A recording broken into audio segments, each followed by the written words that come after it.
दिल्लीतील सत्ताधारी आम आदमी पक्ष, त्यांचे नेते आणि अगदी मुख्यमंत्री यांच्यासमोरील अडचणी वाढलेल्या आहेत. दिल्लीतील मद्य धोरण गैरव्यवहार प्रकरणी अरविंद केजरीवाल यांना ईडीने अटक केलेली आहे. अटकपूर्व जामिनासाठी त्यांनी केलेल्या अर्जासंदर्भात दिल्ली उच्च न्यायालयाने हस्तक्षेप करण्यास आणि कोणत्याही पद्धतीचं संरक्षण देण्यास नकार दिल्यानंतर सर्वप्रथम अरविंद केजरीवाल यांची चौकशी झाली आणि त्या चौकशीनंतर त्यांना अटक करण्यात आलेली आहे. आजवर जर का कोणत्याही राज्याच्या मुख्यमंत्र्याचं कोणत्याही आरोपपत्रामध्ये नाव आलं किंवा त्यांच्या अटकेची जर का शक्यता असेल तर प्रसंगी त्या मुख्यमंत्र्यांनी राजीनामा दिलेला आहे, त्याच्यानंतर त्यांना अटक झालेली आहे. केजरीवाल आजवरचे पहिले मुख्यमंत्री आहेत की ज्यांना मुख्यमंत्री असताना सुद्धा अटक झालेली आहे.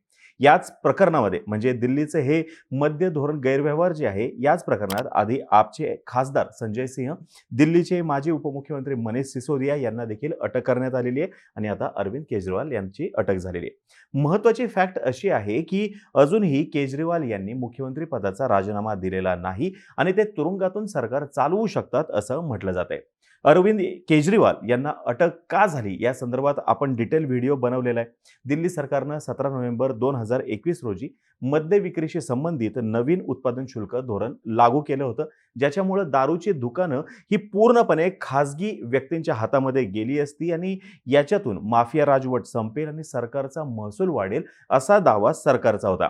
पण या एकूण धोरणामधली अनियमितता समोर येत गेली आणि त्याच्यानंतर हे अटकेचं सत्र सुरू झालेलं आपल्याला दिसून येत आहे. आता प्रश्न असा आहे की एखादी व्यक्ती मुख्यमंत्री पदावरती असताना त्या व्यक्तीला अटक करता येऊ शकते का आणि ते योग्य आहे का, घटनेला धरून आहे का, आणि याचीच आज आपण सविस्तरमध्ये चर्चा करणार आहोत. नमस्कार, मी अरुणराज जाधव बोल व्हिडिओवरती तुम्हा सर्वांचं अगदी मनापासून स्वागत करतो. दिवाणी प्रक्रिया संहितेच्या कलम 135 याच्यानुसार पंतप्रधान, कोणीही केंद्रीय मंत्री, लोकसभा आणि राज्यसभेचे खासदार, मुख्यमंत्री, विधानसभा आणि विधान परिषदेचे सदस्य यांना दिवाणी प्रकरणांमध्ये अटकेपासून सूट देण्यात आलेली आहे. मालमत्ता, कर्ज, धार्मिक विवाद आणि हक्क इत्यादीशी संबंधित ज्या बाबी आहेत त्यांना दिवाणी असं म्हटलं जातं आणि फौजदारी प्रकरणामध्ये कोणत्याही लोकप्रतिनिधीला अटक करणं शक्य आहे. यापूर्वी झारखंडचे मुख्यमंत्री हेमंत सोरेन यांनी ईडीने त्यांना वेळोवेळी जे काही समन्स बजावले होते त्या समन्सकडे दुर्लक्ष केलं होतं आणि त्याच्यानंतर जमीन घोटाळा प्रकरणी ईडीने त्यांना ताब्यात घेतलं. आता ईडीने त्यांना ताब्यात घेण्या अगोदर त्यांनी त्यांच्या मुख्यमंत्री पदाचा राजीनामा दिला आणि त्याच्यानंतर त्यांना अटक करण्यात आलेली होती. 1997 मध्ये लालू प्रसाद यांचं नाव सीबीआयच्या आरोपपत्रामध्ये आलेलं होतं चारा घोटाळा प्रकरणी. मग त्याच्यानंतर त्यांनी राजीनामा दिला आणि मग लालू प्रसाद यांना अटक झाली होती.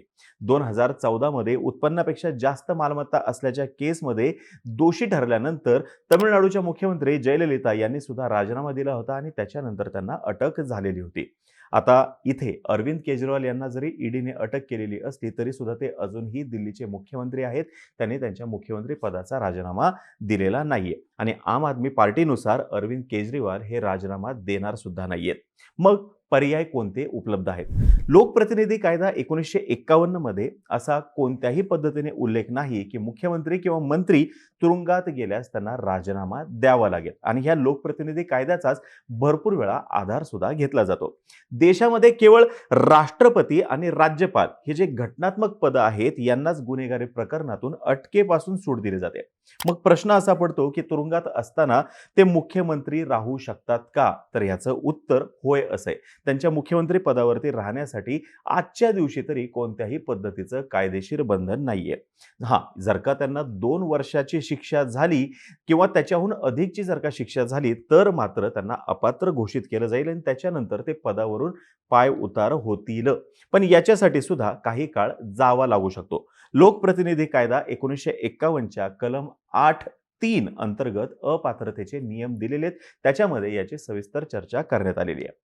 राज्यघटनेमध्ये सुद्धा कलम 361 मध्ये मुख्यमंत्र्यांना दिवाणी प्रकरणात अटक आणि नजर कैदेतून सूट देण्यात आलेली आहे. मात्र मुख्यमंत्र्यांना फौजदारी प्रकरणामध्ये अटक होऊ शकते आणि यानुसारच केजरीवाल यांना आता ईडीने अटक केलेली आहे. केजरीवाल मुख्यमंत्री राहू शकतात की नाही हे येणाऱ्या काळामध्ये माननीय न्यायालयच ठरवेल. राज्यघटनेमध्ये मात्र या संदर्भात कोणताही नियम नाही.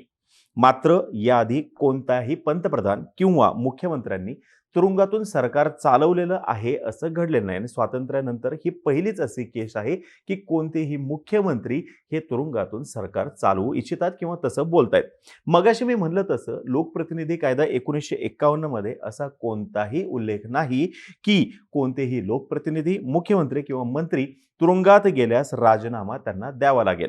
आमदार, खासदार तुरुंगामध्ये जर का गेले तरी सुद्धा सरकारी कामामध्ये कोणत्याही पद्धतीचा अडथळा येत नाही. आता समजा एखादे मंत्री महोदय जर का तुरुंगामध्ये गेले तर त्यांचं जे काही खातं आहे ते इतर मंत्र्यांना दिलं जाऊ शकतं. मात्र तुरुंगात जाऊनही मंत्र्यांना पदावरून बडतर्फ न केल्यानं मद्रास उच्च न्यायालयाने राज्य सरकारला मध्यंतरी फटकारलं होतं. अरविंद केजरीवाल तुरुंगात गेले तरी सुद्धा कायद्याच्या कक्षेत मुख्यमंत्री म्हणून ते राहू शकतात. मात्र तुरुंगात जाऊनही राजीनामा न दिल्यामुळं राज्य सरकार समोर घटनात्मक संकट निश्चितपणे निर्माण होऊ शकतं असं म्हटलं जात आहे. आता कोणत्या पद्धतीचं संकट निर्माण होईल हे येणाऱ्या काळामध्ये आपल्याला अधिक स्पष्ट होऊनच जाईल. तुरुंगातून सरकार चालवण्याचा कोणताही नियम नाही, त्यासाठी न्यायालयाची परवानगी मात्र आवश्यक आहे असं सांगितलं जाते. न्यायालयाने जर का अपील फेटाळलं, उच्च न्यायालयामध्ये अपील केलं जाऊ शकतं. आजवर देशात कुणालाही तुरुंगातून सरकार चालवण्याची परवानगी मिळालेली नाहीये आणि ही पहिलीच केस आहे. त्याच्यामुळे इथून पुढे त्या संदर्भातलं एकूण जे काही आहे म्हणजे आपण म्हणतो ना काय पद्धत असायला पाहिजे, काय मोडस ऑपरेंडी असायला पाहिजे, कोणते नियम जे आहे ते फॉलो करायला पाहिजेत, हे या प्रकरणातून पुढे फॉलो केलं जाऊ शकतं जर का भविष्यात अशी परिस्थिती निर्माण झाली तर. खरं तर जेव्हा कोणीही व्यक्ती तुरुंगामध्ये येतो तर तो अंडर ट्रायल असला तरीही त्याचे सर्व विशेषाधिकार जे आहेत ते विशेषाधिकार काढून घेतलेले असतात. त्या व्यक्तीने त्याचे विशेषाधिकार गमावलेले असतात. त्याच्या मूलभूत अधिकारांचा याच्यामध्ये समावेश होत नाही. मुख्यमंत्री असो, नगरसेवक असो किंवा आमदार असो, खासदार असो, ज्या वेळेस ते तुरुंगामध्ये असतील, तुरुंगामध्ये आहेत म्हणून प्रत्येकाला समान अधिकार आहेत. आता जर का कोणाला बैठका वगैरे घ्यायच्या असतील तर त्या संदर्भात येणाऱ्या काळामध्ये न्यायालय काय निर्णय घेतं ते बघता येईल. पण असं म्हटलं जाते की सरकार तुरुंगातून चालवता येणार नाही. सरकार चालवणं हा काही कोणत्याही व्यक्तीचा मूलभूत अधिकार नाही आणि यासाठी थेट सर्वोच्च न्यायालयामध्ये सुद्धा अपील करता येणार नाहीये ॲज पर आर्टिकल 32. 2 फेब्रुवारी रोजी झारखंडचे मुख्यमंत्री हेमंत सोरेन यांनी त्यांना जी काही अटक केली होती त्या अटकेविरोधात याचिका दाखल केली होती आणि त्यांची अटक हे मूलभूत अधिकारांचं उल्लंघन आहे असं त्यांनी त्यांच्या या याचिकेमध्ये म्हटलं होतं. मग न्यायमूर्ती संजीव खन्ना, न्यायमूर्ती एम सुंदरेश आणि न्यायमूर्ती बेला त्रिवेदी यांचा समावेश असलेल्या सर्वोच्च न्यायालयाच्या 3 सदस्यीय खंडपीठानं सोरेन यांचे वकील कपिल सिब्बल आणि अभिषेक सिंघवी यांना उच्च न्यायालयामध्ये जाण्यास सांगितलं होतं. न्यायालये सर्वांसाठी खुली असून उच्च न्यायालय सुद्धा घटनात्मक न्यायालय असल्याचं न्यायालयाने म्हटलं होतं आणि म्हणूनच हेमंत सोरेन यांना हायकोर्टामध्ये जाण्यास त्यांनी सांगितलं होतं. मग जर का अरविंद केजरीवाल हे तुरुंगातून सरकार चालवायचं म्हणताय तर नेमकं ते कसं चालवलं जाऊ शकतं? तर अर्थातच न्यायालयाच्या परवानगीने. कोणताही अंडर ट्रायल कैदी कोणत्याही कायदेशीर प्रक्रियेसाठी त्याच्या वकिलामार्फत कोणत्याही कागदपत्रावरती स्वाक्षरी करू शकतो. पण प्रत्येक वेळेस न्यायालयाचं म्हणणं काय आहे, न्यायालयाचा रोल फार महत्त्वाचा आहे. कायदेशीर कार्यवाही म्हणजे जामीन याचिका किंवा कायदेशीर सहाय्यक हे सुद्धा या ठिकाणी महत्त्वाचं आहे बघा. मंत्रालयामध्ये जर का एखाद्या फाईलवरती मुख्यमंत्री तुरुंगात असताना सुद्धा जर का सही केली गेली तर मात्र ते अनधिकृत समजलं जातं. त्याच्यामुळे या संदर्भात जर का काही निर्णय घ्यायचा असेल, जर का काही कार्यवाही करायची असेल तर ती न्यायालयाच्याच परवानगीने केली जाणं अपेक्षित आहे आणि त्याच्यानंतरच ती वैध सुद्धा मानली जाणार आहे. एखादा वकील त्याच्या क्लायंटला तुरुंगात कितीही वेळा भेटू शकतो आणि इतर लोक तुरुंगाच्या नियमांनुसार जे काही नियम आहेत जे सर्वांसाठी समान आहेत त्याच्यानुसारच त्या व्यक्तीला तुरुंगात जाऊन भेटू शकतात.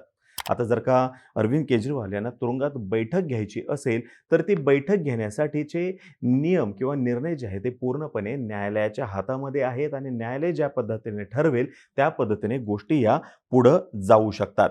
आता या ठिकाणी एक गोष्ट लक्षात घ्या, जर का एखादी व्यक्ती खासदार आहे, आमदार आहे आणि ती जर का अंडर ट्रायल म्हणून जर का तुरुंगात असेल म्हणजे कोणताही लोकप्रतिनिधी जर का तुरुंगामध्ये असेल तर तो सभागृहाच्या कामकाजामध्ये सहभागी होऊ शकतो, निवडणूक सुद्धा लढवू शकतो अर्थातच न्यायालयाच्या परवानगीने. पण तुरुंगातून कोणत्याही पद्धतीने बैठक आजच्या दिवशी तरी घेता येत नाही. सभागृहाच्या कामकाजामध्ये सहभागी जर का व्हायचं असेल तर मी मगाशी म्हटलं तसं आजच्या दिवशी तरी कोणतेही नियम नाहीयेत. पण ते पूर्णपणे न्यायालयाच्या कन्सायन्सवरती अवलंबून आहे. आता जर का उद्या जाऊन अरविंद केजरीवाल यांना तुरुंगातून सरकार चालवायचंय, तुरुंगातूनच जर का बैठका घ्यायच्या आहेत, तर या संदर्भात न्यायालय नेमकं काय मत देतं, हे सुद्धा समजून घेणं गरजेचं आहे. न्यायालय हे मत देताना कोणकोणत्या मुद्द्यांचा आधार घेतंय, कोणकोणत्या केसेसचा आधार घेतंय, नेमक्या काय गाईडलाईन्स देते, हे सुद्धा पाहणं इंटरेस्टिंग असणार आहे. थोडक्यात काय, अडचणी आणि प्रश्न मोठे आहेत आणि आजवरच्या आपल्या इतिहासातील ही पहिलीच घटना आहे, की जेव्हा मुख्यमंत्री हे तुरुंगामध्ये आहेत. तुरुंगामध्ये जाण्या अगोदर किंवा अटक होण्या अगोदर त्यांनी राजीनामा दिलेला नाहीये आणि याच्यामुळेच या सर्व घटनांचा अर्थ आणि संदर्भ लावण्याचे मोठे आव्हान न्यायालयासमोर असणार आहे, हे नक्की. आता ही माहिती जर का तुम्हाला आवडली असेल, खाली कमेंट बॉक्समध्ये नक्की सांगा. तोपर्यंत आम्हा सर्वांची व्हिडिओ जास्तीत जास्त लोकांपर्यंत पोहोचवा आणि चॅनलला सबस्क्राईब करायला तेवढं विसरू नका. धन्यवाद.